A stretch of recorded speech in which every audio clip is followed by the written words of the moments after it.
And I was asked the question about psychedelic exceptionalism. And I made the point, look, in my own personal life, I am a marijuana and psychedelic exceptionalist. Those are the drugs that have a huge net plus for me. And I've tried many of the other ones, never had that much of a taste for them.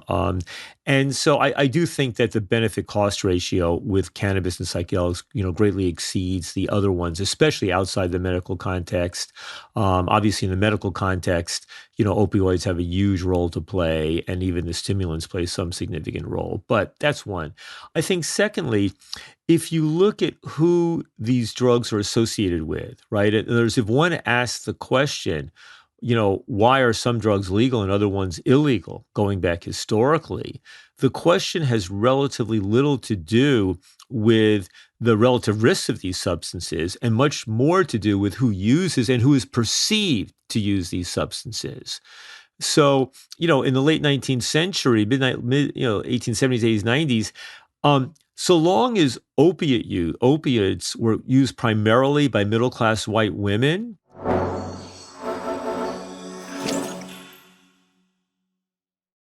Hey, listeners, welcome back to the podcast. I'm your host, Paul Austin, today here with a legend of drug policy reform, Ethan Nadelmann. Ethan has been described by Rolling Stone as the point man for drug policy reform efforts and the real drug czar, and is widely regarded as the outstanding proponent of drug policy reform, both in the United States and abroad, having founded the Drug Policy Alliance in 2000 and having acted as its executive director for 17 years. Ethan was born in New York City and received his BA, JD, and PhD from Harvard, the trifecta, and a master's degree in international relations from the London School of Economics. And he then taught politics and public affairs at Princeton University from 1987 to 1994, where his speaking and writings on drug policy attracted international attention. He has authored 2 books on the internationalization of criminal law enforcement, cops across borders, and policing the globe, and his writings have appeared in most major media outlets in the U.S., as well as top academic journals,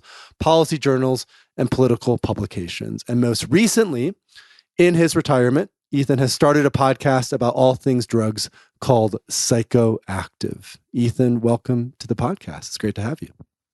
Well, thank you, Paul. It was nice to chat with you at that psychedelics event in Miami in November, and so it's nice to see you again. It's great to see you again. I've been following your work since I started Third Wave 6 years ago. Drug policy has always been, I think, a central element to everything that's going on in the psychedelic space. We actually had Jeg Davies on as an early podcast guest, I think in one of our first 10 episodes. So it's an honor to have you here. And the question that I wanted to lead off with was, specific to your own experiences with psychedelics, because one thing that I learned from your talk at the conference in Miami is, although you had been enacting, the executive director of the Drug Policy Alliance, really focusing on drug policy reform, on a personal level, your experiences with psychedelics, there's some interesting interaction there with the more professional stuff. And I just want to sort of root at least our initial conversation in some of your own personal experiences with these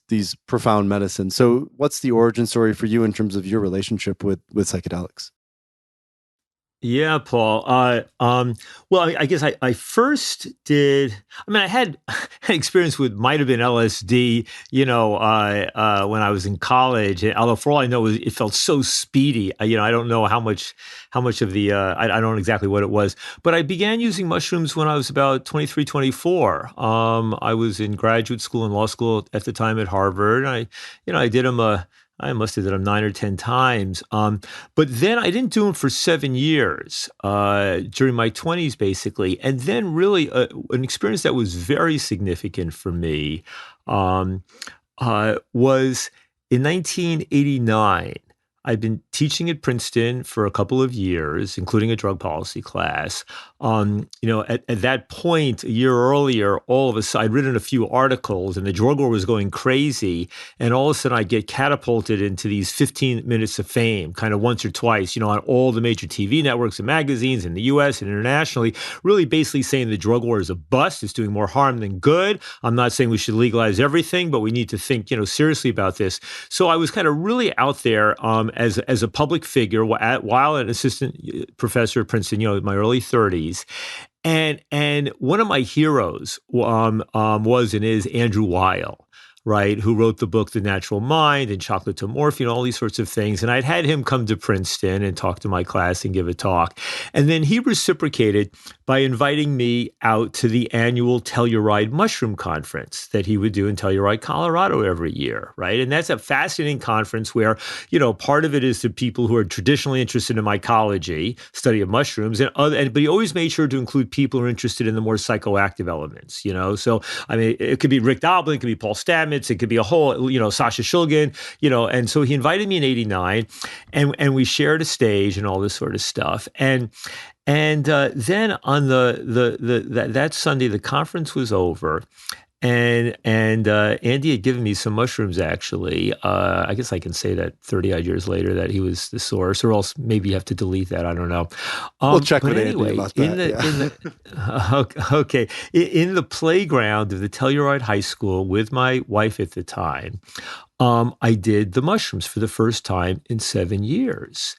And my last experience had been one where I had found 7 years earlier, I'd found myself saying, muttering the words conflict, conflict. And I was in this period in my mid-20s. I didn't know what I was going to do. Was I going to go into academia and teach in a small college? Was I going to have a more public life? Was I going to stay in the relationship I was with or leave that behind? Was I going to keep focusing on my area of study, which then was Middle East, go something else? And anyway, jump forward, it's 1989 now, 7 years later, in Telluride, the mushrooms start to come on strong.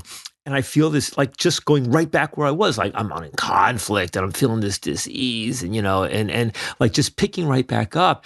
And sometimes what I would do when the mushrooms would come on strong and I would feel the energy coming through and that little bit of nausea is if I was in outdoor space, I would just run. I would sort of get my blood going. I start running through the high school, field. It was pretty empty that day. And the mushrooms comes on fully.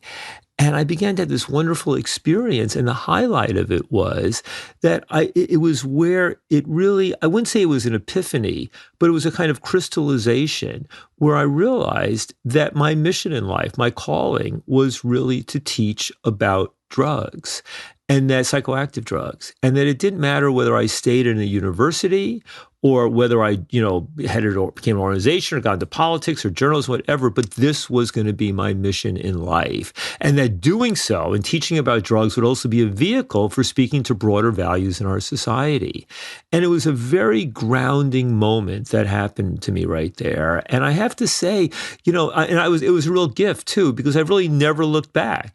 Some years later, I got a phone call out of the blue from George Soros, and that caused me to leave Princeton and set up what became the Drug Policy Alliance. And it's been an incredibly rich and rewarding life. So that was a really powerful experience. Now, I can also say, for me, mushrooms has been really the key one. I say I've had the most extraordinary culinary experience in my life. I've had some of the greatest insights in my life that have stuck with me, about political theory and things like this.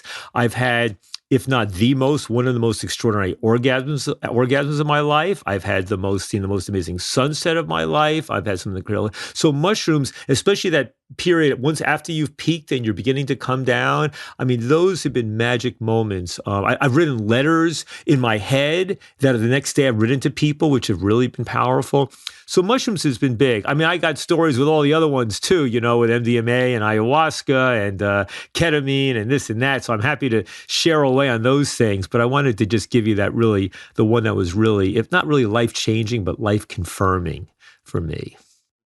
What was it about those experiences that confirmed for you that, hey, I am on the right path, so to say, in supporting drugs and psychoactive substances and, reform and things like that? My blind spot in all the drug stuff has always been the sort of biology and chemistry of this stuff. So from in terms of what's going on there, I read that stuff, I understand it a tiny bit. So I don't really have an answer from that perspective.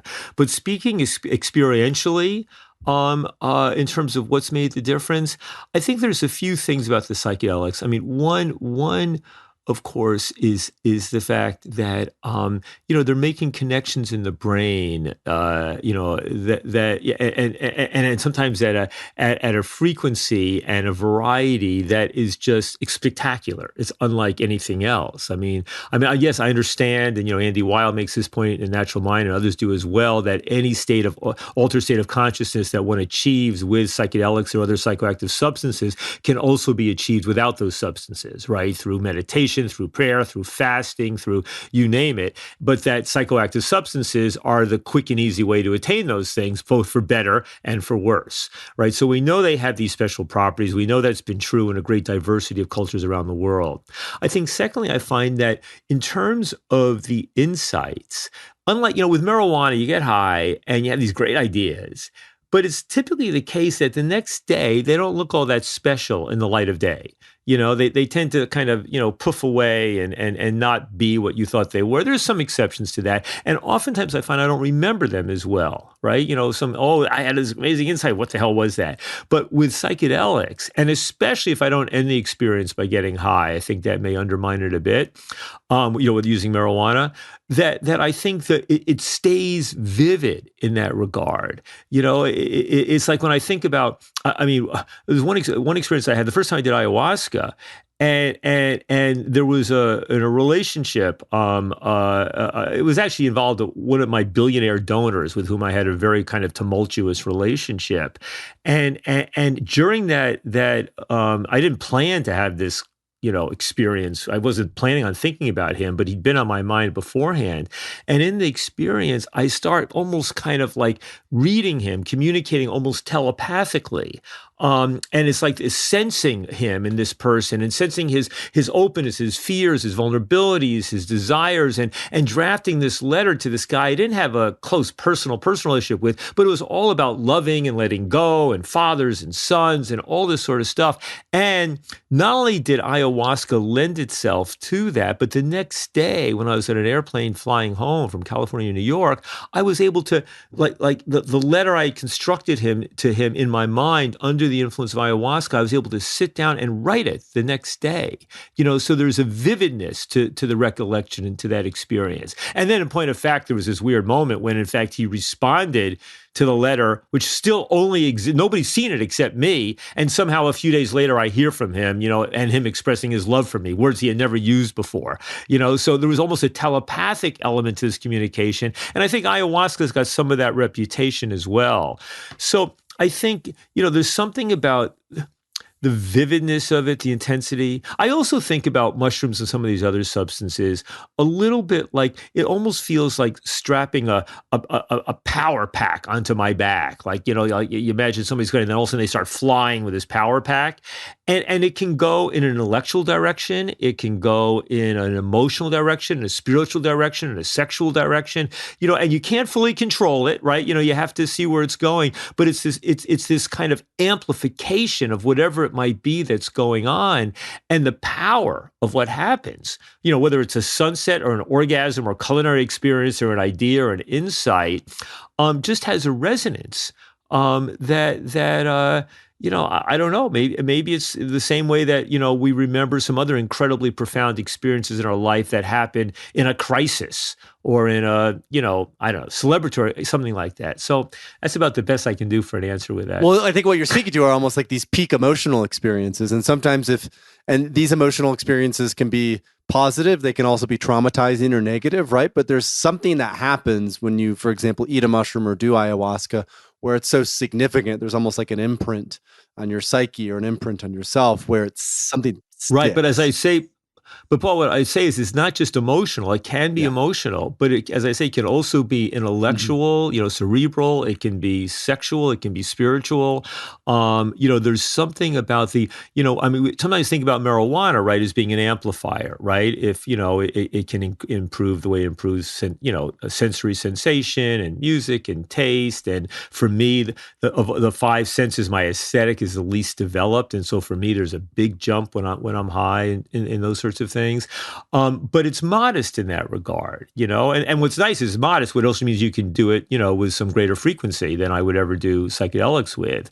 Um, but with the psychedelics, it's such an incredible enhancer, and that it sort of catapults it into a kind of special league, all by itself in a way.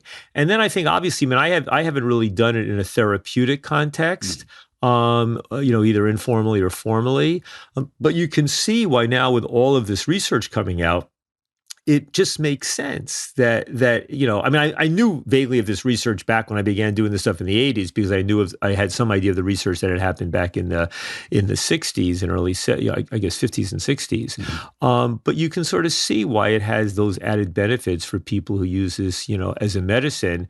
I don't know if I would describe my use of it as a medicine, although definitely it was a way of enhancing, sometimes healing, but more enhancing my life in important ways. Which seems to be commonplace. Michael Pollan calls it the betterment of well people. I know we have a lot of, publicly, there's most of the focus is on the clinical and medical side of things, but we also both know about like you said, the life enhancing qualities that these psychedelics can bring, and that people don't need to benefit from them if they have depression or PTSD, right? It's not explicit to that. People also, like you and I, can benefit from it. But what you're saying of psychedelics is also true of many other drugs as well, right? I mean, many drugs are first devised or discovered because they're medicinal. They help people who are feeling badly feel normal. But those same substances can make normal people feel better than normal, right? And that's also what carries some of the risks, right? I mean, look at opioids, for example, right? I mean, they've been used for thousands and thousands of years for people dealing with pain,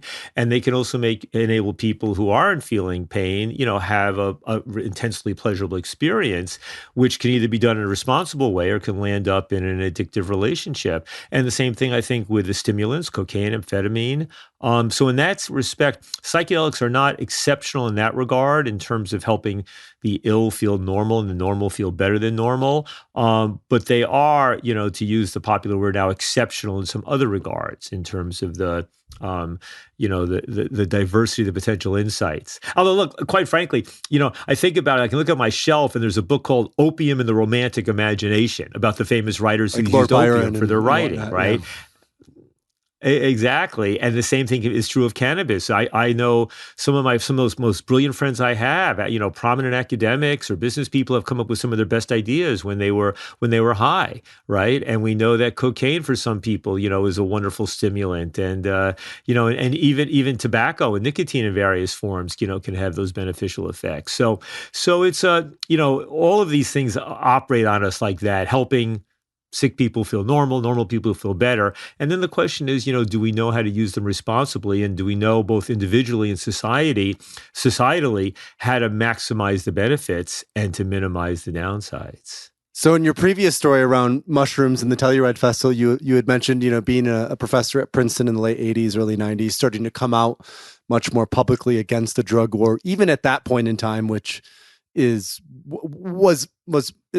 quite a step forward for being the late 80s, early 90s. In 2000, you started the Drug Policy Alliance and was the executive director of that for 17 years. And I'd love if you could just speak a little bit to how, from your perspective, how have we culturally shifted in terms of our perspective around drugs in the last 30 years?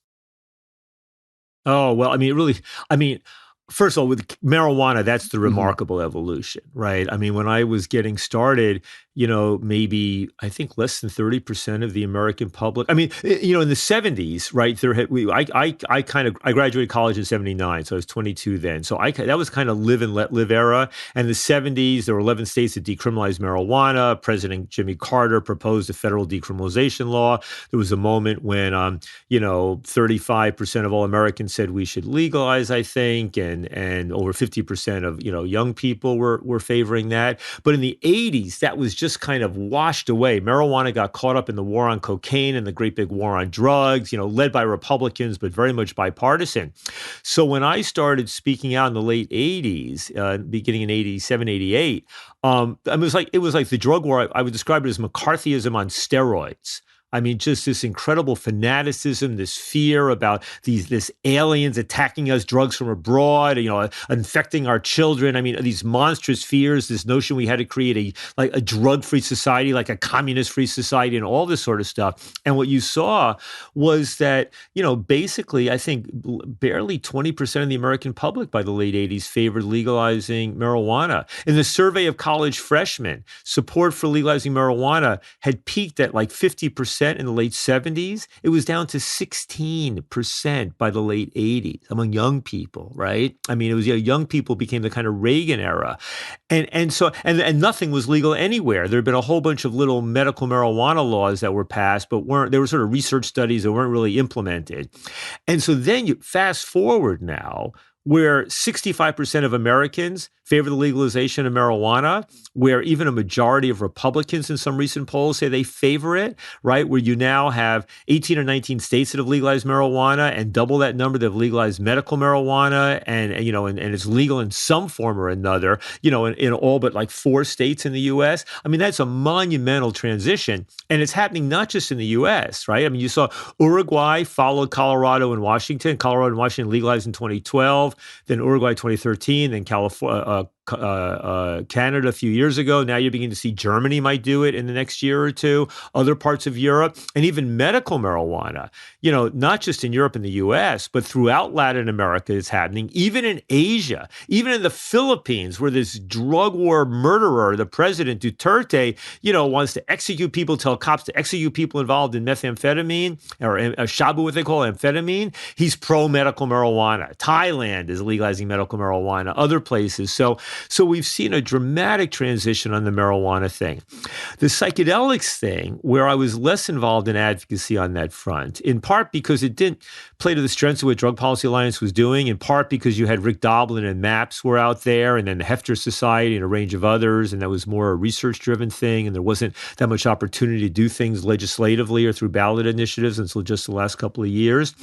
But there, of course, what's gone on in the last few years, in part because of the work of MAPS and a range of other researchers, in part because of Michael Pollan's book being such a major crossover book, the media being so incredibly favorable these days. I mean, just being at that Wonderland Miami Business and Psychedelic Medicine Conference where you and I were, Paul, in early November, and then just this past weekend at the Horizons Conference in New York, which I first spoke at in a little room at 2007, and now it's this booming, busting out conference.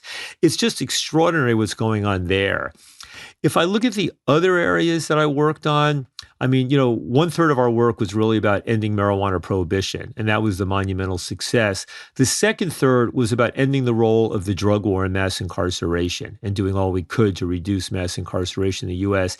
And there I said we've had very substantial success in changing public opinion, and certainly the numbers are coming down in the United States. I look at my state, New York or California or New Jersey. I mean, the percent of the prison population made up of drug law offenders has dropped dramatically. So we have seen some substantial progress on that front, but it's still tough because heroin, cocaine, methamphetamine, these drugs are still so highly demonized, and the people involved in them are stigmatized. And so that's been tougher. And then in the last third of our work was really making a serious commitment to treating drug use and addiction as a health issue, not a criminal issue, advancing harm reduction and public health strategies. And there we were quite successful at expanding needle exchange programs to reduce the spread of HIV and other infectious diseases and enhancing access to legal syringes. But, it was sad how long it took, and a few 100,000 people in this country probably died because the U.S. failed to implement the sorts of needle exchange and harm reduction policies that Europe and Australia were doing by the mid to late 80s. On things like overdose prevention, Drug Policy Alliance, really, we launched a big part of that effort 20 years ago, but it's a total tragedy to see 100,000 people dying last year from an overdose fatality. So I was inspired to see Mayor de Blasio in New York just approve the opening legally of a safe injection site, or what's called something called an overdose prevention center, in order to reduce overdose fatalities. But, these things have existed in other countries for 20 years. And so we're still so slow in that regard. So, I felt like we made progress, but I was disappointed that we did not get further. So overall, I think we're we've made a lot of progress, but and the marijuana thing's gone further than I expected. Psychedelics too. Other areas I wish we'd been able to be even more successful than we were. And why is it that you think there's such a stigma around some of these? I mean, let's not worry about cannabis and psychedelics right now because we do talk a lot about that on the podcast. But specific to these other drugs that the Drug Policy Alliance was fighting for, why does such a stigma exist still around drug users or these different types of drugs? Well, I mean, there's a few reasons. I mean, one, I think, is just that, when I spoke at the Wonderland Miami Festival, and I was asked the question about psychedelic exceptionalism. And I made the point, look, in my own personal life, I am a marijuana and psychedelic exceptionalist. Those are the drugs that have a huge net plus for me. And I've tried many of the other ones, never had that much of a taste for them. And so I do think that the benefit cost ratio with cannabis and psychedelics, greatly exceeds the other ones, especially outside the medical context. Obviously, in the medical context, opioids have a huge role to play, and even the stimulants play some significant role. But that's one. I think, secondly, if you look at who these drugs are associated with, right? If one asks the question, why are some drugs legal and other ones illegal, going back historically, the question has relatively little to do with the relative risks of these substances and much more to do with who uses and who is perceived to use these substances. So, in the late 19th century, 1870s, 80s, 90s, so long as opiates were used primarily by middle-class white women, nobody thought to criminalize it because nobody wanted to put their auntie or grandma behind bars, right? But when it starts to be identified with the Chinese migrants coming to work on the railroads and the mines and elsewhere, and all the fears of these Chinese migrants, and what are they going to do? They're creating these opium dens, and they're going to give it to our precious white women and seduce them in terms of sex slaves and all this sort of stuff. And you get the first opiate prohibition laws in Nevada and California, and it's all about the yellow peril, all about racist fears. And the same thing was true with cocaine. Cocaine was widely used. Coca-Cola had cocaine until the late 1890s. And so far as we know, there was no bigger problem back then of addiction to Coca-Cola with cocaine than there is now with Coca-Cola with caffeine. But as it began to, develop, people got into trouble with it. People began to do more injecting with it. And as it became identified in the public imagination with black men, especially in the South, snorting this white powder, forgetting their proper place in society. And the fear was that's when you need to criminalize it. The fear of what would these black men do to our precious white women? They would be in, even the rumor that went out, you can't bring down a black man with a 38. You need a 45 to bring him down. I mean, this time, and in the New York Times, I mean, not just, kind of the petty press, but the most established elite press.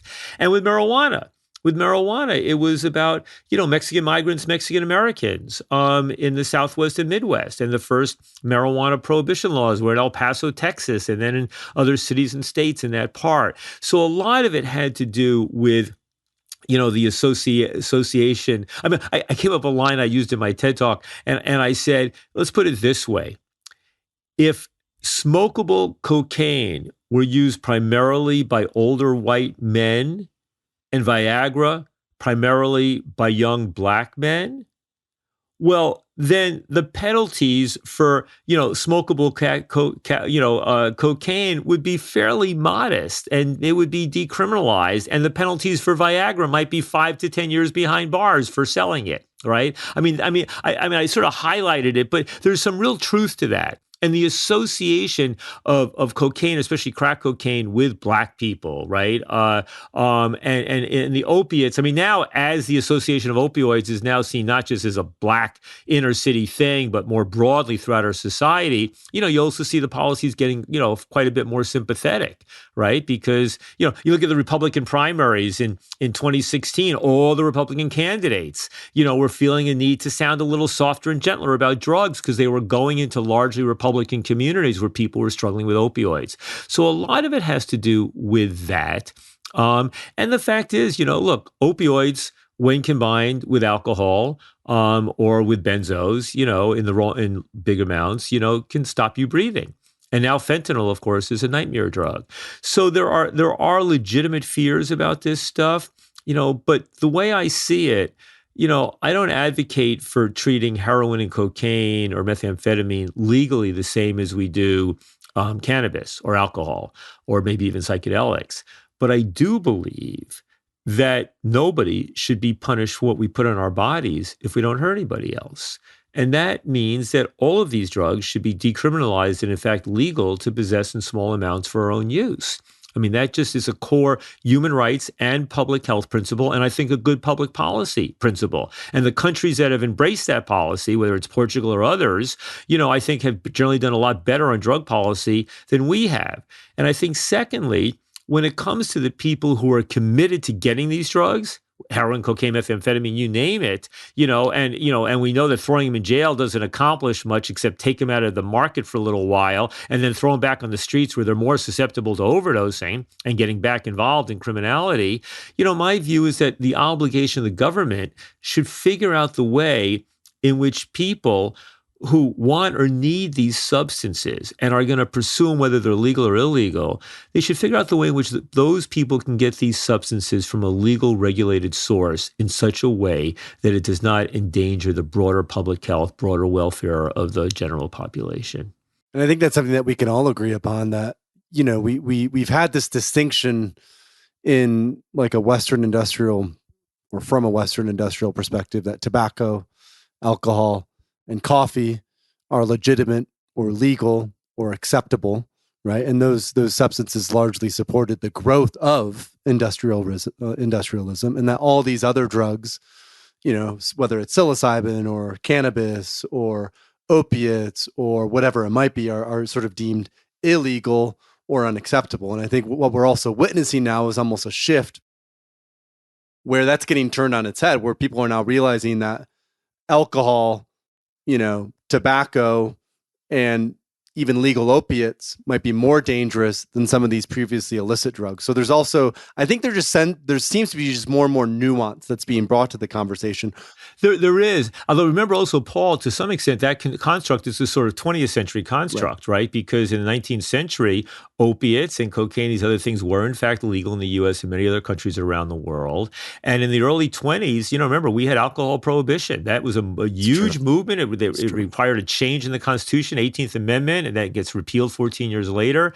And that experience of alcohol prohibition in the U.S. was really the initial frame through which I looked at drug prohibition and the drug war. It was understanding that when you prohibit a substance that's popularly desired, you can reduce the number of people using it and reduce some of the cumulative disease associated with it. But it comes at the cost of, the growth of organized crime and violence and corruption in black markets and overflowing jail cells and prison houses and courthouses and you name it, right? I mean, so that frame was there. I think the second thing I would say with you is I agree it is becoming more nuanced in some respects. But I have to say, the issue that's really fascinated me since I stopped running Drug Policy Alliance 4 years ago, and I've been following it before, but I've really become much more engaged, is the fight over tobacco and nicotine and tobacco harm reduction. Because, my dad died at the age of 58 of a heart attack. His pack-a-day cigarette habit probably played a role in his dying at that young an age. But at the same time, what's happened in the tobacco area of late is these innovation of e-cigarettes, Juul, things like that, and other heat not burn devices, which are similar to e-cigarettes, but they use not a nicotine in a water, but instead, like the old packs marijuana things where you heat the marijuana or heat the tobacco and just you don't burn it. And also these things, snus and other things you put in your mouth, and these things are extraordinary. They're an extraordinary technological sort of breakthrough, a disruptive technology. I mean, put it this way. If one could snap your fingers and all of the 40 million Americans who smoke cigarettes today, 13% of the population, or all of the 1.2 or whatever billion people around the world who are smoking cigarettes, would suddenly to switch to vaping e-cigarettes or these heat not burns or the snus, it would be one of the greatest advances in public health in human history because these substances are by and large 90 to 99% less dangerous than smoked combustible cigarettes. right? Yet what we see is more and more people proposing bans on e-cigarettes and tobacco harm reduction devices. People flipped out when kids started juuling, and doing all this sort of stuff. And they forget that these e-cigarettes are like a monumental harm reduction device. I mean, they are as essential to saving lives as clean needles were to stopping the spread of HIV, or making naloxone as available as to stopping overdoses. And so what I'm seeing is, just as we appear to be getting more enlightened about marijuana and psychedelics, and we're even beginning to decriminalize possession of other drugs, at the same time, we're applying all those old fears and ignorances and bigotries and prejudices on this other drug. Now, if it's cigarettes, that might be one thing up to a point, but we're talking about nicotine. I mean, here you have a drug which causes people to become dependent, but it doesn't cause cancer. It doesn't kill you. It doesn't hurt you that much. But most Americans think that nicotine is what causes cancer. False, right? A majority of doctors believe that. False, right? You remember that thing a few years ago before the pandemic, this thing called E-Valley, where people were landing up in hospitals because they were vaping and they were getting this oil splatter on their lungs. It turned out that was all about tainted THC cartridges, had nothing to do with nicotine e-cigarettes. But most Americans, in part because they were deceived by the U.S. Center for Disease Control, believe that it's still about e-cigarettes, right? Most Americans in latest polls believe that e-cigarettes are as or more dangerous than smoking cigarettes, when in fact there's a monumental difference in the relative health risk. So part of me begins to despair when I say, God, I played a big role in helping to legalize marijuana and helping to decriminalize other drugs. And you think people get it, they get harm reduction. And then I see the public and the politicians, and what's even more galling is that it's disproportionately liberal, progressive-minded politicians, the same people who are my allies in legalizing marijuana and needle exchange and overdose prevention, who are leading the charge to ban flavored e-cigarettes and even other e-cigarettes and the whole thing.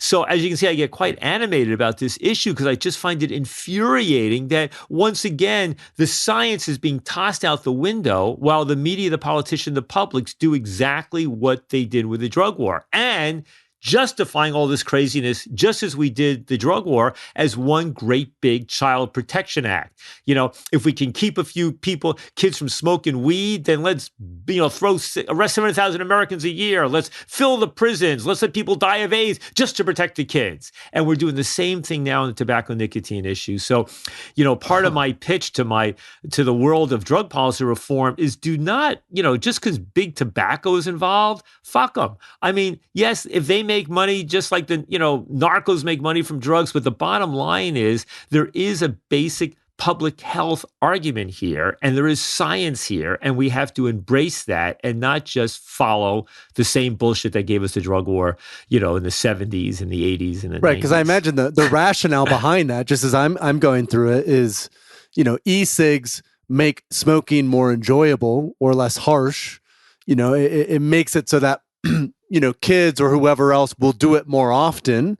But what I'm hearing from you is, even if that's the case, let's say, nicotine as a substance itself is actually not what creates the harm or the cancer. It's the combustible smoke. So regardless, more people shifting to these is actually going to significantly improve public health. I mean, Paul, exactly. I mean, first of all, if you look closely at the data just about young people, what you see is that very few young people who start vaping without having smoked cigarettes in the first place go on to become cigarette smokers. So we don't see much of anything in the way of a gateway or stepping stone from people using, doing e-cigarettes without ever having tried cigarettes and then going on. Secondly, if you look at the people who are becoming, addicted vapors, right? They're disproportionately people who are already playing around with other tobacco products beforehand, who may have been trying cigarettes and things like that, right? So I mean, that's the second variable. The third thing is, we don't want young people vaping or smoking or stuff like this. But when you look at the benefit, right, to adults, right? And even young smokers. I mean, one of the things that people don't pay attention to is that the rate of smoking cigarettes among young people was dropping. But when all of a sudden the e-cigarettes became popular, that's when you saw the greatest drop in adolescent smoking. right? So actually, the introduction of e-cigarettes actually helped to accelerate the reduction in smoking among young people.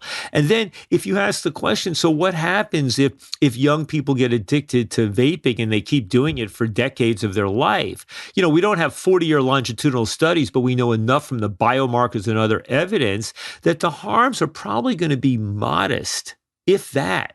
Whereas the benefits for an adult of switching from smoking to vaping or snus, these the oral forms, is monumental in terms of saving lives. And look, this is not just me saying. This is the National Academy of Science. This is the famous Cochrane report, which evaluates the data. Even if you look at the small print for the Center of Disease Control, I mean, you look at the top studies coming out of New England Journal of Medicine. You look at prominent deans of schools of public health. People get this. But unfortunately, you have a very well-funded tobacco and nicotine prohibitionist world. Michael Bloomberg, who did a huge amount of good in terms of trying to reduce smoking, has now turned his attentions to fighting vaping and putting out massive, inaccurate, dishonest propaganda, hundreds of millions of dollars in the U.S. and around the world. And so people are just bought into this thing. So I could go on and on and on about this sort of stuff, but it is to drive home the point. It's funny. When Matt Johnson, the Johns Hopkins professor, just got the grant from National Institute on Drug Abuse to do this research on smoking cessation and with using psilocybin, and I'm thinking that what the public doesn't know is that probably the two best ways to quit smoking, the evidence is increasingly in about tobacco harm reduction, vaping, e-cigs, heat-not-burn devices like IQOS, the snus, what have you, that it works better than patches and gums and the pills and all that sort of stuff, but the public doesn't know that. And that secondly, Matt did those preliminary study, but there's lots of reasons to believe that now this bigger study he's doing with funding from National Institute on Drug Abuse may well show that does more effective than anything at getting people to quit smoking.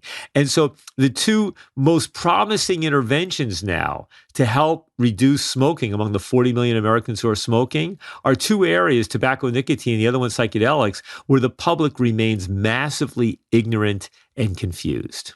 And that seems to be changing on psychedelics, right? That is my sense that we're not at a majority yet, but with Oregon legalizing psilocybin, with several major cities now decriminalizing it, I would see that sort of public perspective shifting on at least the medical use of psychedelics in, let's say, the next 3 to 5 years.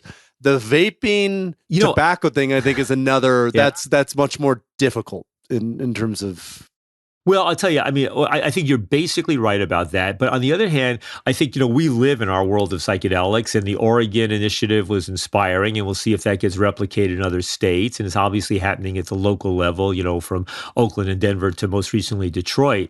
But then, a colleague of mine, a friend of mine, Catherine Tucker, who's an attorney, who's been involved in the issue of end-of-life care and psychedelics. And she just emailed me earlier today, and she said she was at the American Bar Association's Health Committee section. And she said not one of them were familiar of the role of psychedelics in dealing with mental health issues. And so, we think it's out there, and we see all the good media, and we see, and Michael Pollan's book was a key crossover book and all this stuff. But at the same time, there's still massive ignorance about this. People just are not as plugged in. When we live in our world, we see all the evidence coming out. We know when the Times did thing in a prominent magazine, and Netflix does something, and major podcasts are doing things like this, but we should be wary of overestimating it. And at the same time, there is going to be, just wait. The media has been overwhelmingly positive.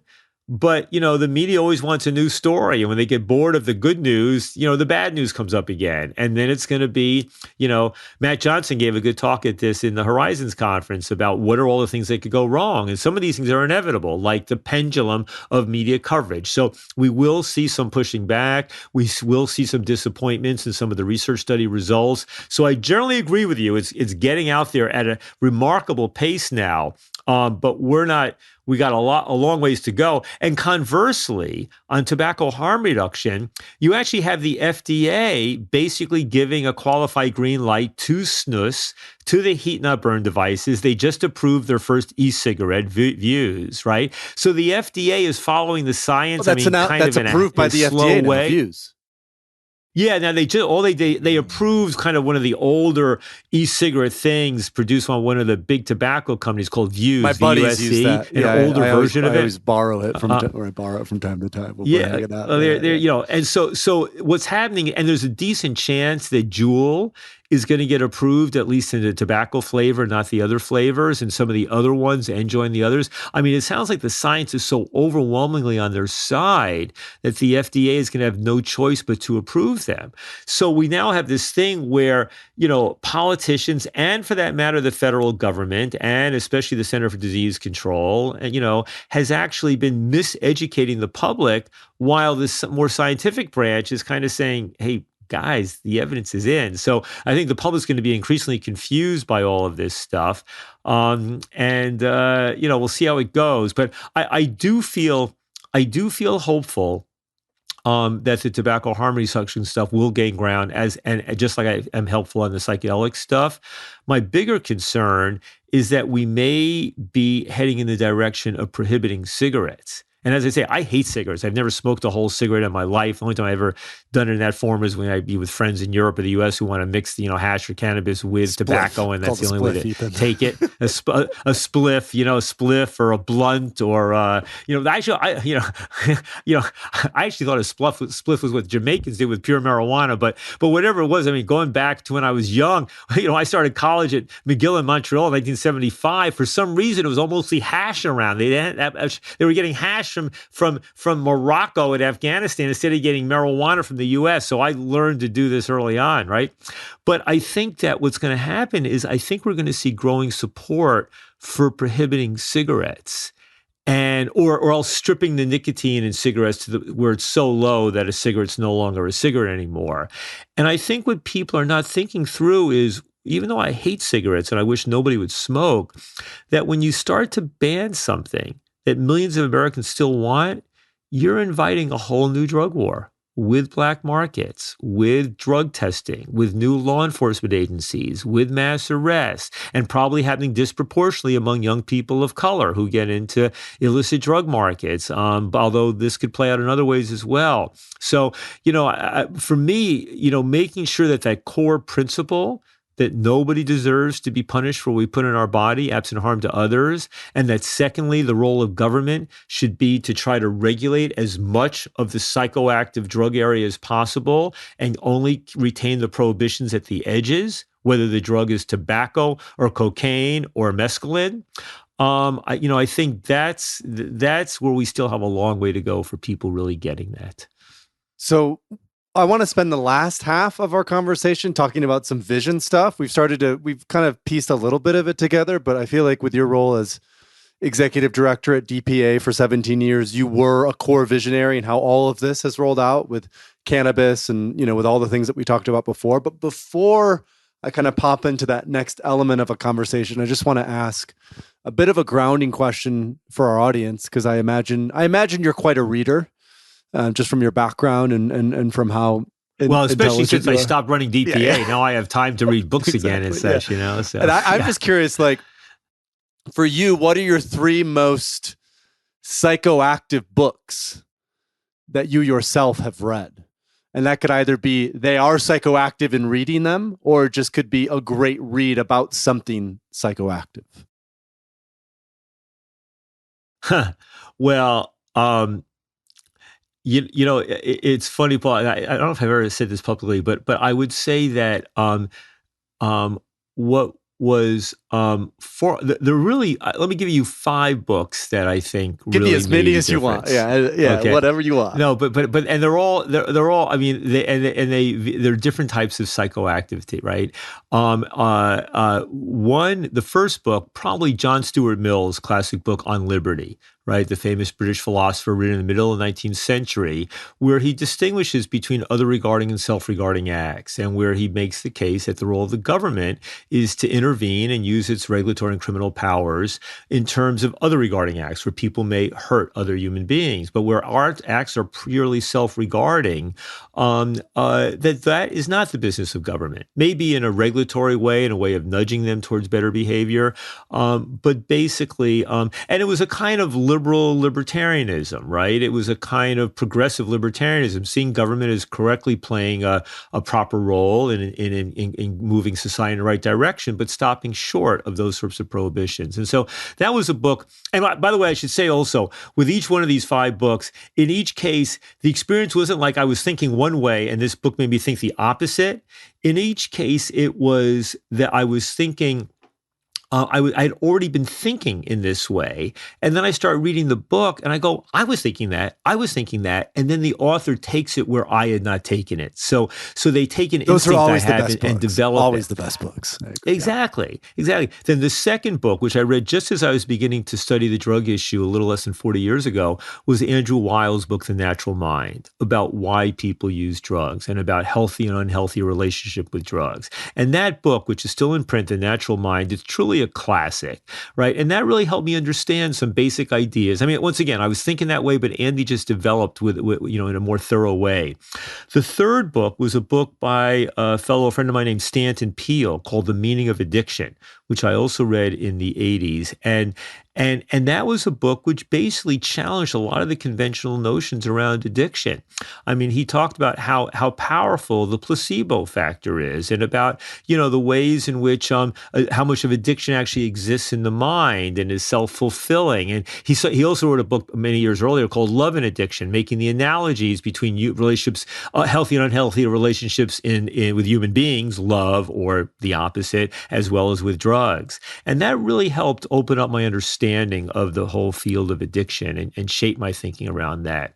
The fourth book, I was going through horrific back pain, and the book was actually recommended me by Andy Weil. And it's a book called Healing Back Pain by a fellow named John Sarno, Sarno. And I was going through actually horrific pain, and I'd been, gotten CAT scans and been diagnosed with, herniated disc, L4, L5, L5S1. I was 48 hours away from surgery. Andy says, don't get the surgery, read this book, go see this doctor. And I went to see Sarno, and essentially his argument was that there's nothing wrong with the vast majority of people who have herniated discs or back pain or sciatica. There's nothing physically wrong. That in fact something else is going on. Not that you're imagining it. There are real sources of the physical pain, but that those are sort of generated through your mind. And reading that book really transformed my understanding of the mind-body relationship. And interestingly, just a few months later, I did MDMA for the first time, and there was actually some kind of synergy between those two things. And the last book, which I haven't really talked about publicly, is a book called I think it's called Taoist Secrets of Love by Mantak Chia. And it's really I didn't know if you were going to say about, Multi-Orgasmic Man. That's another good one by Mantak Chia. Well, and before he wrote Multi-Orgasmic Man, I think he did Taoist Secrets of Love. So it's actually written a little more broken English and such. But that book, about men and our relationship to orgasm and energy and all that, I mean, that book also did have a profound and I read it, not long after the Sarno thing. So they were really two transformative things in my understanding of the mind-body relationship. Yeah. And all, maybe the John Stuart Mill one less so, but, increasingly the last two certainly highly psychoactive in terms of their impact on me. That's a phenomenal list. I mean, the libertarian to Andrew Weil, who was part of the 60s and the Harvard crew and has been a foremost leader in kind of the mind-body connection. I mean, just going into addiction itself, I know that's a core element of even the drug war, and why we need to treat it not as a criminal issue, but as a public health issue, right? In terms of what is addiction and why does addiction come about? And then what was the fourth one? Remind me of the fourth one. The fourth one was Healing Back Pain. Was the John Sarno book, Healing Back Pain. And I recommend anybody of your audience who is struggling with chronic back pain or even sometimes chronic pain in other parts of your body, read that book, because if it doesn't make sense to you, it'll be an interesting read. But if it does, it can be life transformative. And in a way, Paul, I mean, if you think about what they all have in common, I think, in one degree or another, is that they're all about the power of our Mhm. mind and our Precisely. consciousness over how we experience things, how we experience our drugs. Andy Weil, taking Timothy Leary kind of, I think first coins the term drug set and setting. Maybe there were people before him. And then Andy Weil develops it in Natural Mind. And then Norman Zinberg, the Harvard professor, really does studies to kind of back it up with evidence. And that's now a fundamental notion, drug set and setting, in the psychedelics field and a whole range of other fields, and in terms of understanding how drugs impact on us.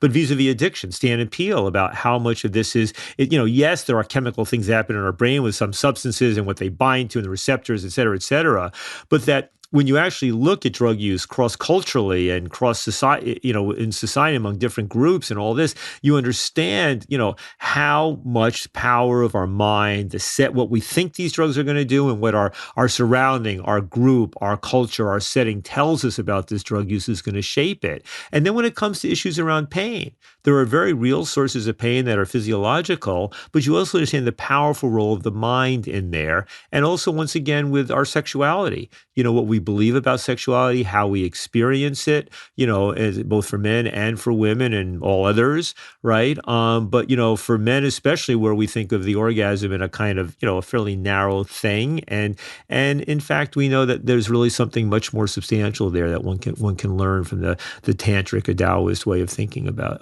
that. Yeah. So they're all about consciousness set and setting type things, I think. Yeah. Now, what I want to continue on that thread, because earlier on you mentioned, when you were at Princeton, when you were starting to become interested in psychoactive substances, you said there was a core imprint or a core way they influenced your values in the world. And I'd love for you to just expound on that a little bit more now that we've been talking for an hour and we've gone through some of your top 5 books. How has your relationship with psychoactives, psychedelics, the mind-body connection, even sexuality, influence or confirm the values that you hold on to or that you live by?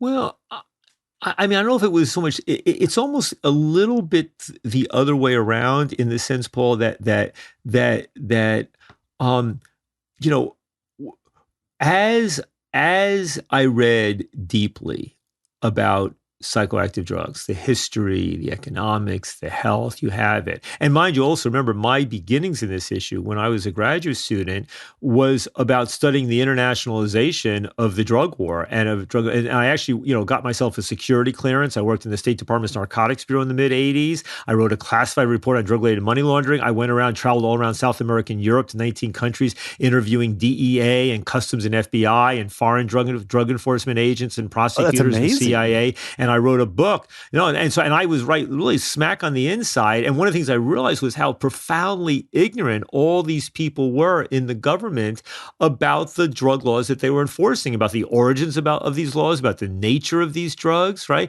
And I wrote, in the end, when I wrote my dissertation and book, Cops Across Borders, late '80s, early '90s, I didn't make my bigger arguments for drug policy reform. I leaned over backwards to say, how does DEA operate internationally? How do they deal with corruption in Latin America? How do they deal with foreign law enforcement systems? So, and they had actually opened their doors to me, and I didn't want to burn them I wasn't out there to write an expose.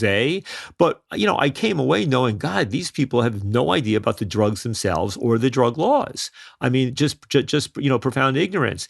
And so for me, as I studied, you just, I mean, my values have always been kind of politically, what used to be called liberal, now progressive, but more centrist. I've never been a hard left person. I've never, I've always been like, reason, has to weigh tolerance. These are the ultimate values: reason, science, tolerance, decency.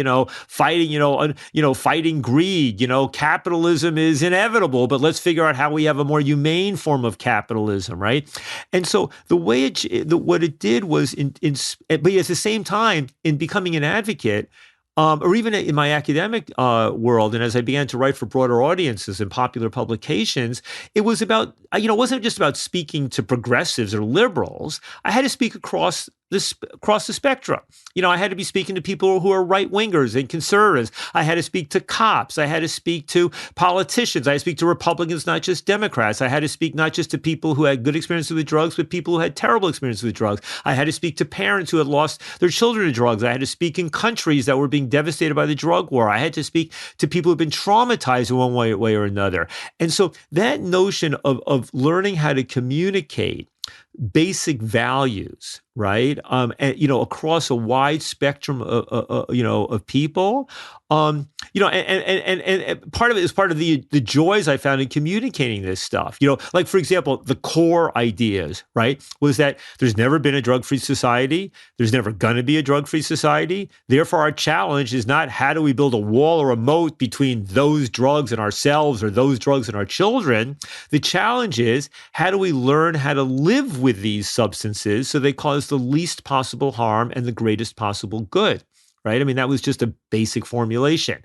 Or about 10, 15 years ago, I came up with another way of summing it. I would be speaking to an audience, say it was a broad-based drug policy reform audience of people coming from marijuana and psychedelics and racial justice and civil liberties and harm reduction and, a whole spectrum from around the world. And many of them would be in like, this would be at the biennial Drug Policy Alliance conferences. And, you'd have people sitting there, you'd have a 19-year-old kid with blonde dreadlocks and hemp leaves in his hair sitting next to another person embracing 30 years of recovery, but thinking the drug war was wrong, sitting next to somebody who had just gotten out of 20 years behind bars for selling drugs, sitting next to a cop who had been enforcing the drug laws for 20 years and now thought it was a waste, sitting next to a young woman doing needle exchange in Hanoi, sitting next to a labor union organizer who advocating for legalization of marijuana for more union jobs, sitting next to a libertarian, sitting next to a left-wing communist or anarchist. And what do they all have in common? And what I would say is, who are we? Who are we, the drug policy reform movement? We're the people who love drugs. We're the people who hate drugs, and we're the people who don't give a damn about drugs. But every one of us know the drug war is wrong, right? And so it was about finding these ways to weave this stuff together and about grounding things in real science, when people, and in real sense of compassion and human rights. The mission statement of Drug Policy Alliance, which dates back to 20 years, is about advocating for drug policies grounded in science, compassion, health, and human rights. Or if I was speaking about core values, I would be speaking about freedom and liberty and compassion and responsibility. I would be going to right-wing audiences and just talking about, if you really care about the government acting effectively and saving taxpayer dollars and respecting, freedom, well, then you can't support the drug war. And then I would go into left-wing gatherings, progressive gatherings, and I would stand up on day 2 and I would castigate them. I would say to left-wing audiences, I've been here for 2 days, and there are 2 words I have not heard mentioned on this stage in 2 days. And what are those? Liberty and freedom.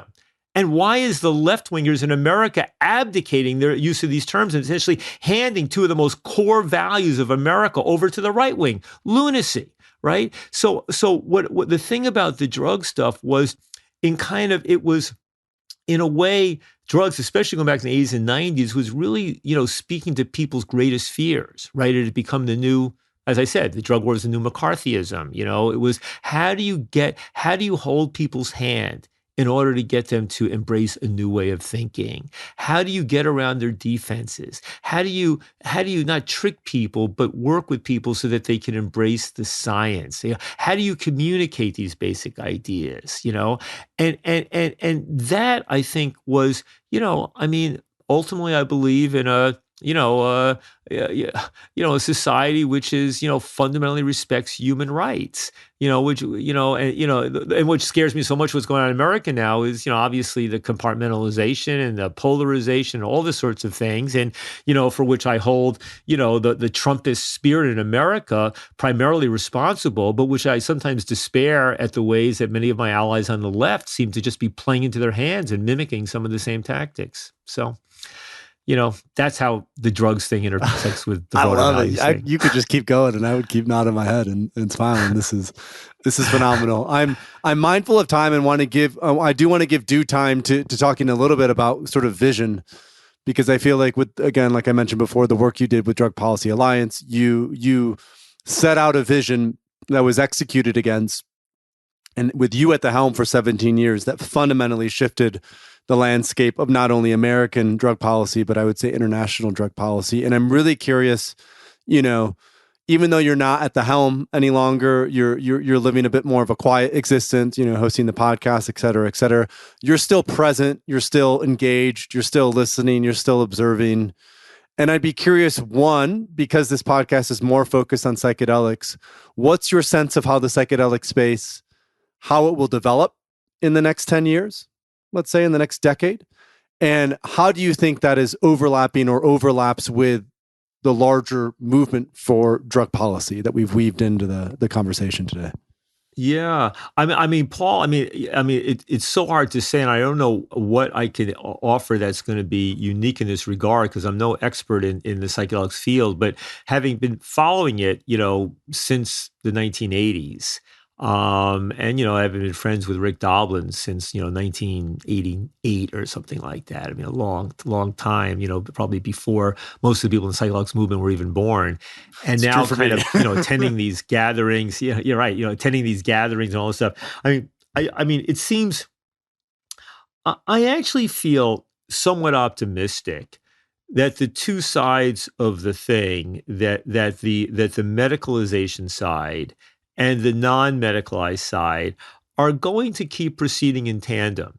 I love the way, for example, that you have both the medical research moving forward, unfortunately highly and overly dependent on private funding, in part because the government will not provide that funding, in part because that's just the way that drug development works in the US and significant parts of the world. But at the same time, seeing the decrim initiatives proceeding and seeing that Oregon model, which was, its own sort of unique thing, I feel optimistic that these things are going to keep proceeding in parallel and sometimes intersecting tracks. I see, the for-profit guys and the broad criticism of the overreach on patents by a company like Compass or some others, where they're trying to patent things that have already been more or less devised by others or that exist naturally by just making little permutations or, working the whole patent system and, flooding with all that kind of Yeah, it's a bullshit, lot which of is what ridiculous people parasitic do when they're, shit. you Yeah. know, well, yeah, and I understand they justify it, and it's not an illegitimate argument that gives them the opportunity to raise the tens of millions of dollars which are necessary for research. At the same time, we're going to see some of these companies coming up with some novel compounds. Right now, Sasha Shulgin was a friend of mine. I spent many hours at his home in Lafayette, California, and Did you do any and in his bioassays? laboratory, just Any watching. bioassays with Sasha? What do you mean What do Oh, you mean like when he would take the bioassays? drugs with a group of friends and kind of mark the different No, I was experiences and never effects. part. You weren't part of that. Okay. I, I I was never part of that group, but I will say that Sasha was generous. I can imagine. So it's but the fact that he did it as a kind of pioneering spirit, right, and in a non-financial way. In his books, when he wrote Pikal and Tikal, those books, I mean, he really was seeing them as kind of writing the underground Bible of psychedelic creation to be used in what he worried was going to be the pharmacological kind of psychedelic dark ages that might lie ahead. Remember, I mean, Sasha, I created a working group when I was at Princeton in 1990, the Princeton Working Group on the Future of Drug Use and Alternatives to Drug Prohibition. And it had, and Sasha Shulgin was part of it. And it was one of his first, I think it was the first time he was joining a real reformist kind of effort. And it was in part because he had been radicalized by the Controlled Substances Analogs Act, which really was about criminalizing the work that he had done for a long time. But I understand that to get these things legitimized, and look, part of legitimization also means providing safe, reliable, civilly liable sources for these drugs. So I understand the role of patents, the need for patents in doing that. Now, the bigger issue, of course, is I think people are going to keep finding and growing their own mushrooms, irrespective, right? And if the price gets too high, there are going to be people producing these things at lower prices in the black market and hopefully quality products. So I think, there's going to be that valve when folks get too greedy. The bigger question, I think, will be, issues like health insurance, right? Because doing these things, if we're wealthy, we can afford to buy what we want to buy. But if these things, do indeed turn out to have the value we expect them to have for vast numbers of human beings, they're going to do even more good oftentimes among people who don't have much money and where somebody needs to be paying for that. And health insurance, either private or public, needs to be the answer. And, I'm concerned when you look at what's going on with ketamine now, where, insurance will cover, I think I had the facts here, right? They'll cover esketamine, the patented Bravado, because it's version been of FDA ketamine. approved for depression or whatever it is, right? Exactly. But if you're using the stuff that costs almost nothing, and many of the best therapists prefer to use that, then in fact, it's not covered. And, that type of sickness in the system. So all well and good for esketamine to be approved. But if that means that it costs a fortune and that poor people can't have either the medication or even the treatment around it covered, that's fundamentally wrong. It's why I'm inspired by some of the people I met at the recent Horizons conference and this organization called Enthea, other folks who are trying to basically begin to address this insurance issue up front in a smart, intelligent way. So I think that's going to be a key issue about access to the variety of substances that work best for people. I worry also even in the naloxone area to deal with opioid overdose. There's one version of it that's been patented that's a nasal inhaler, the easiest way to administer it. But in the end, this stuff can be administered in other ways, and naloxone doesn't cost very much money. So the cost issue and accessibility issue are going to be the really big ones. Overall, I'm incredibly inspired by, I do think the results are just going to keep coming up. There'll be some disappointments along the way, but psychedelic medicine, is just going to blossom. And look, what is it? Harvard, Yale, Johns Hopkins, University of California, but even a whole bunch of other universities around the United States, Imperial College in London, universities in Switzerland, in NYU as Canada. well. You just seen this NYU Langone, you're seeing this proliferation of really prestigious institutions. You're seeing Harvard Law School, has a project now on psychedelics in the law. So there's an incredible legitimization going on as a result of that. And I think that's all good. And I remember there were people worried about the medicalization of marijuana when we launched the medical marijuana ballot initiatives in '96 and such. It's okay, and it's playing a big role in psychedelics, but I don't think we need to freak out as much about that. Let's take advantage of that stuff. Let's push for greater federal funding in this area, because one reason why the research is so dependent upon private funding is because the feds won't provide any of this stuff. But I think we're going to retain the freedom to use these things. And I think, as happened with marijuana, that the medicalization is going to cause a lot more Americans to learn about the benefits of psychedelics. It's going to cause them to relax and to be more curious. It's going to result in destigmatization. So I think in many respects, the growth of the whole medicalization field is going to reduce the stigma and the criminalization for people using these substances outside the medicalized field, right? So I'm generally an optimist, even though I know there's going to be bumps and there's things that are going to go backwards, here and there. There's going to be misuse. There's going to be, reckless therapists. There's going to be people doing things stupidly. There's going to be the inevitable casualties. Those things will happen. But I think the thrust is overwhelmingly in a positive direction. And as a last question to that, I'd be just curious to hear your thoughts on the decriminalized nature, what's happened in Oakland, Seattle, what's happened in Detroit, Ann Arbor, a few other places. Do you feel like that is the correct approach? Do you feel like other drugs, hard drugs should also be looked at when it comes to decriminalization? Like how do you, what's your sense of kind of that strategic approach as it relates to psychedelics and wider drug policy? Basically I'm in favor.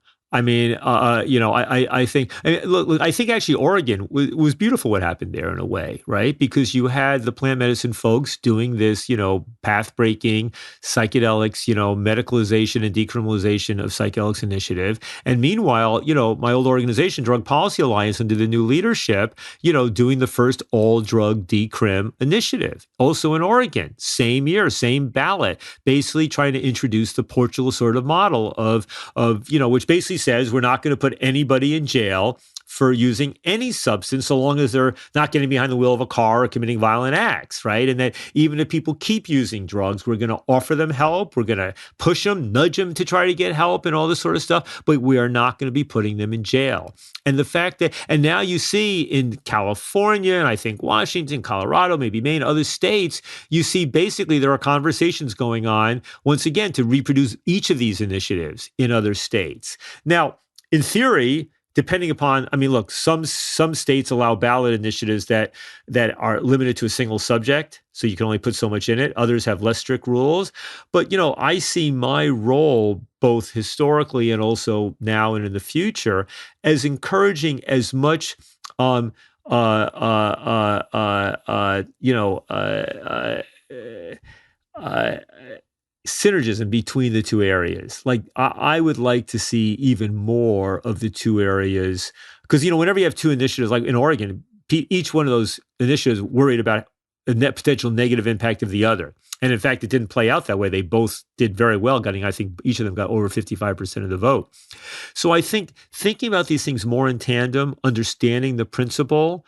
There were times in the past when some of the folks working in the psychedelics research area were so psychedelics exceptionalists in their view and so paranoid about psychedelics research having any connection to broader drug policy reform that they really kind of, really like ran for cover anytime a broader drug policy reform discussion was underway. And it's always meant a lot to me that Rick Doblin at MAPS and MAPS, the organization, has been committed to psychedelics reform being part of the drug policy reform movement. Same thing is true of ICEERS, and their leader, Ben Delonin, which puts on the World Ayahuasca Congress and is doing a lot of other work, also committed to work in that area being part of the broader global drug policy reform movement.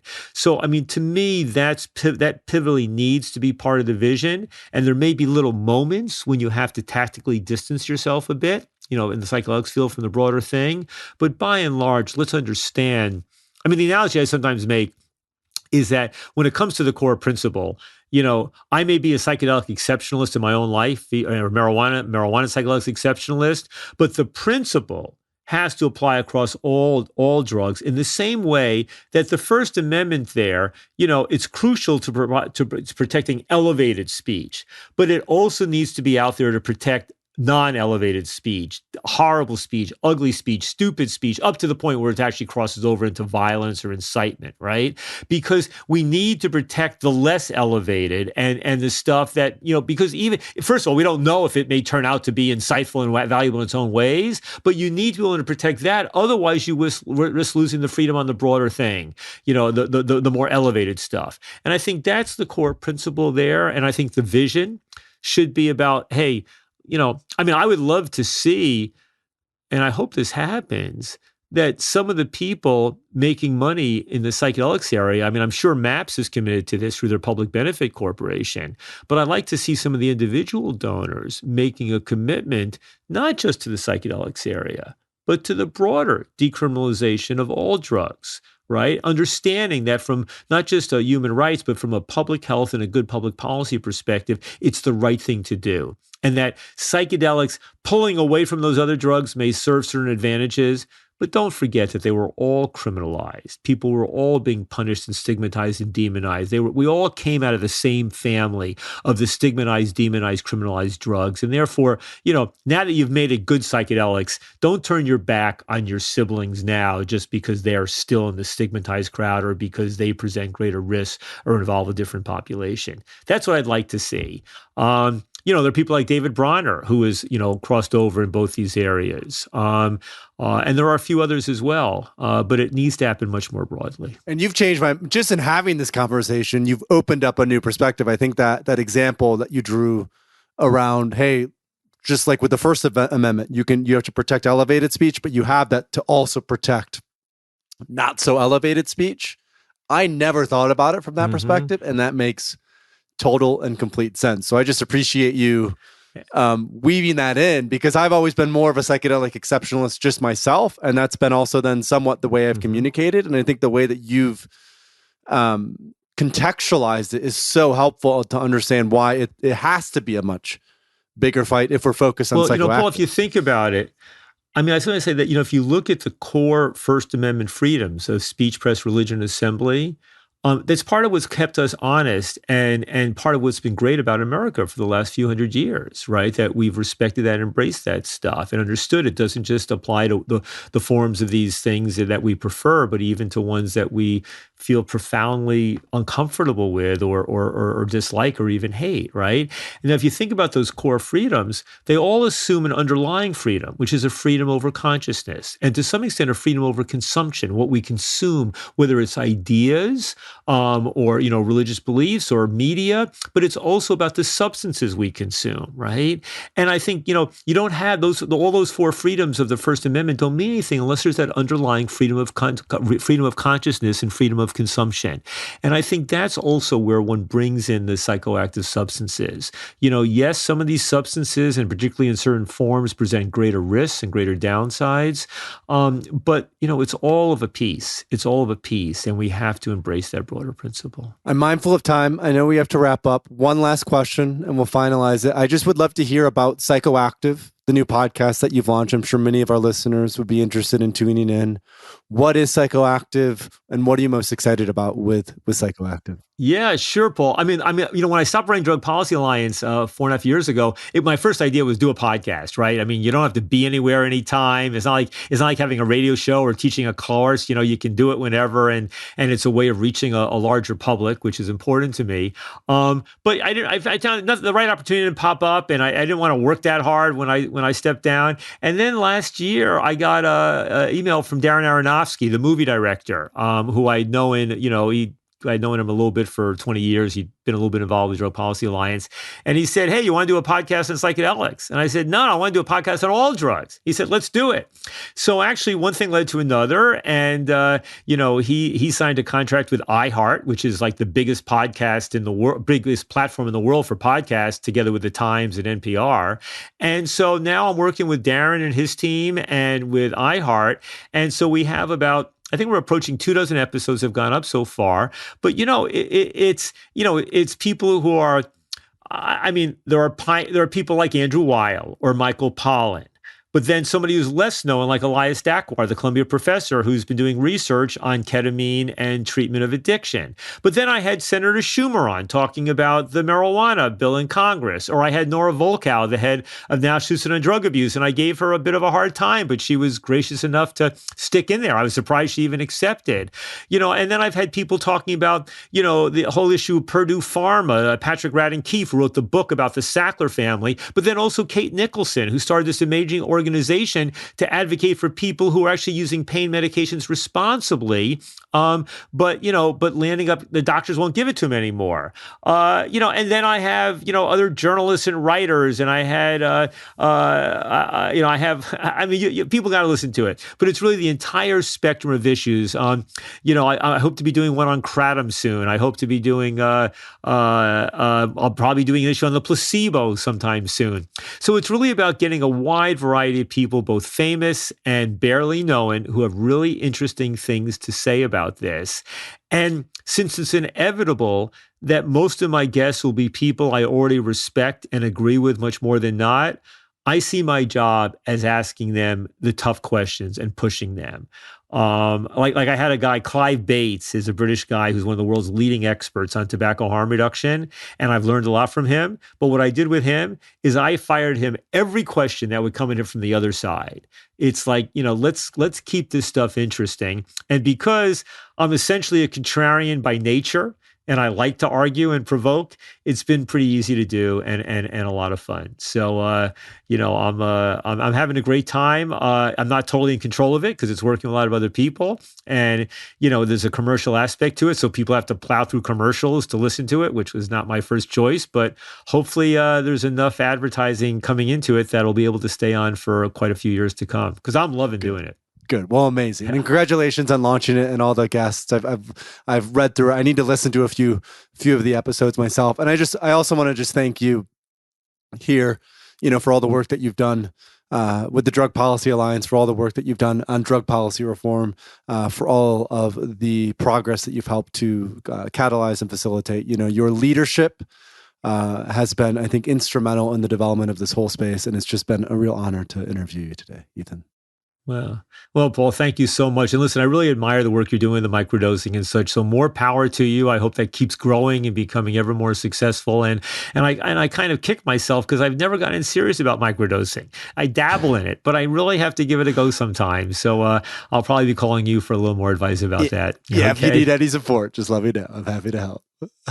Okay, man. Okay, Paul. You Take too. care. Thanks so much for watching. If you want to stay up to date on the third wave of psychedelics, subscribe to this channel and visit thethirdwave.co, where you'll find plenty of free resources on intentional and responsible psychedelic use.